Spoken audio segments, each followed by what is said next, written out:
ดีทุกคนเด้อสบายดีลูกค้าเก่าลูกค้าใหม่เนาะที่ตามหาสร้างรอดเนาะเอาระเบียงเล็กดัดอิตาลีเนาะสร้างรอดลงสีสำเร็จเรียนหอยนะพี่น้องเนาะเป็นเอาระเบียงเล็กดัดอิตาลีเนาะถ้าใครสนใจอยากใส่บริการติดต่อผู้พันมาได้นะพี่น้องเนาะราคากันเองเลยราคาสบายกระเป๋าเลยคุณภาพเนื้อราคาพี่น้องเด้อเป็นเอาเล็กดัดอิตาลีถ้าใครสนใจอยากใส่บริการติดต่อผู้พันมาได้เลยพี่น้องเด้อสร้างร้อนครับตัวนี้เราจะจำหน่ายเนาะซีแข้งภาคใต้เป็นสร้างร้อนครับติดตั้งเลยพี่น้องเด้อซีแข้งภาคใต้สร้างร้อนครับติดตั้งอันใดมีแผนอย่างใด5,000ได้เนาะสอบถามราคาเข้ามาได้พี่น้องเด้อติดต่อสอบถามราคาเข้ามาได้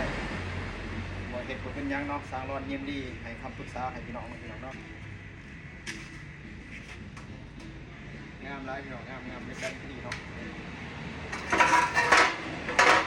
เป็นลายตัวเอสเนาะเป็นทรงตัวเอสขอใจลูกค้าทางบ้านรักซองเนาะผมจะใส่บริการงานทางระเบียงเล็กดัดอิตาลีเนาะร่างการงานสร้างนะพี่น้องเนาะดีไซน์สวยงามขอใจลูกค้าบ้านรักซองเนาะผมมาใส่บริการ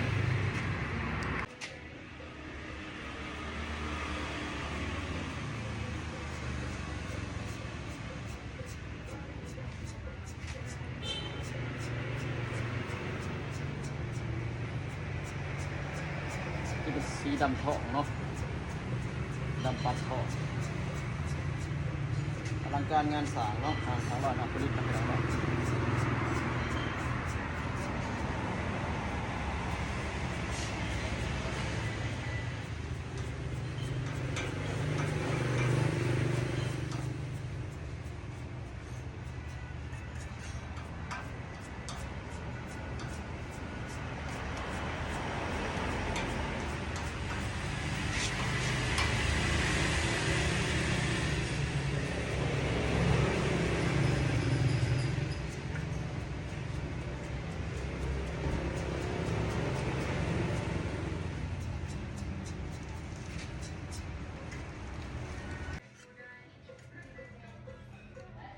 ขั้นตอนการลงสีเหล็กดัดอิตาลีเนาะ